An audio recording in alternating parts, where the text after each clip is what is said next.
Olá, me chamo Dulce Camila, eu sou a aluna da Escola de Erém de Bibiribe, que fica localizado aqui em Recife, e hoje nós vamos apresentar um pouco da introdução sobre a Confederação do Equador e os seus 200 anos de história. Mas antes de começar realmente a apresentar, a gente vai também fazer uma ligação entre a Convenção de Bibiribe, que aconteceu aqui no bairro de Bibiribe, e também sobre a Confederação do Equador, porque eles dois têm uma ligação e é sobre essa ligação que a gente quer trabalhar com vocês. Então, o tema é: oxente, vou provar que foi aqui no bairro de Bibiribe, em Recife, onde tudo começou. Então, nada melhor do que começar primeiro falando o que foi realmente a Confederação do Equador. A Confederação do Equador aconteceu entre meados de julho e setembro de 1824.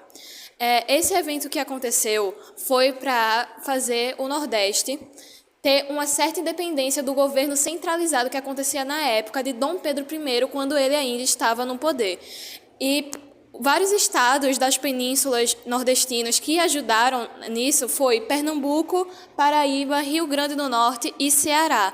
Então, esses estados se juntaram para ter uma força e conseguir realmente acabar e ter essa independência do Nordeste no Brasil em relação ao Dom Pedro I.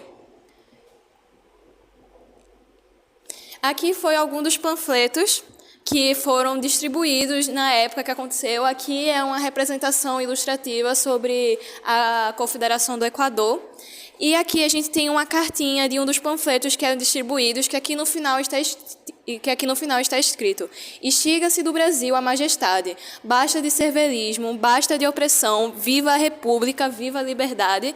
E aqui no cantinho também tem outra carta que também era bastante distribuída nos panfletos que tinham por lá.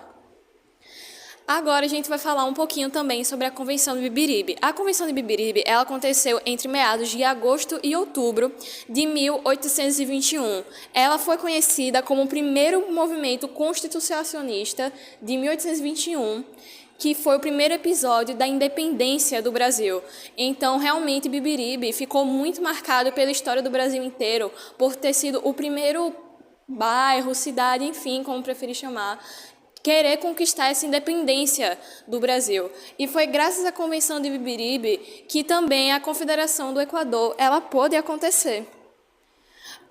Os líderes da Convenção de Bibiribe foi Luís do Rego, o algoz da Revolução Pernambucana, que retornou para Portugal em 1821, e também Gervásio Pires Ferreira, que ele também foi proclamado presidente e assumiu o governo de Pernambuco depois da liberdade que tiveram.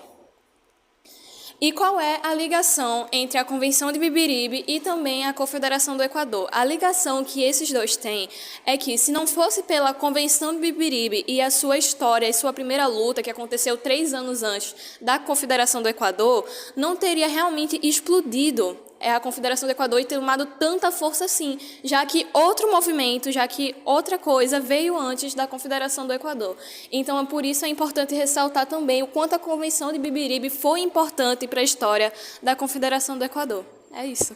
A partir dos primeiros 5 quilômetros de profundidade, podemos encontrar o peixe-bolha. O peixe-bolha é um peixe que provavelmente vocês já viram pela internet, alguma imagem dele, que é um peixe que tem um nariz bem grande, geralmente ele tem uma consistência bem gelatinosa e gosmenta. Já a partir dos 8 quilômetros de profundidade, a gente também encontra algumas espécies de peixe-caracol, que estão dentro dos anfípedes, que são um grupo de crustáceos.